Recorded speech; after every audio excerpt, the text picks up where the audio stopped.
Ito po yung tape machine dito sa Third Planet 1 Luna Plaza, ang 60 cm. Nagamit po ito ng 7 beses sa isang linggo na may total run na 193 meters.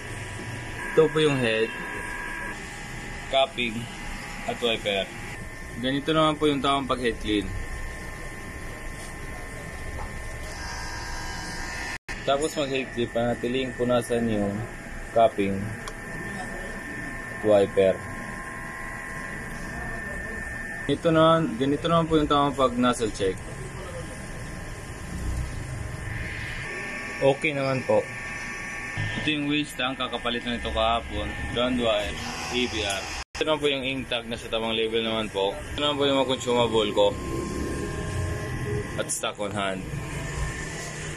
Meron akong 3 yellow, 3 black, 2 magenta, 2 cyan. Wala na po akong white. 2 QE solution, 1 solution, 3 powder, at 2 film. Ito naman yung consumable monitoring ko. Ito yung film,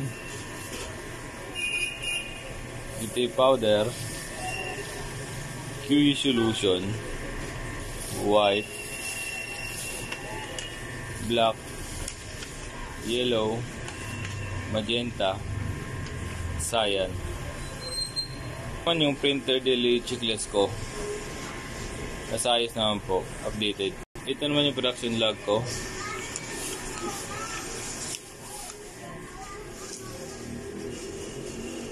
At yun na po magtatapos yung vlog ko. Salamat po.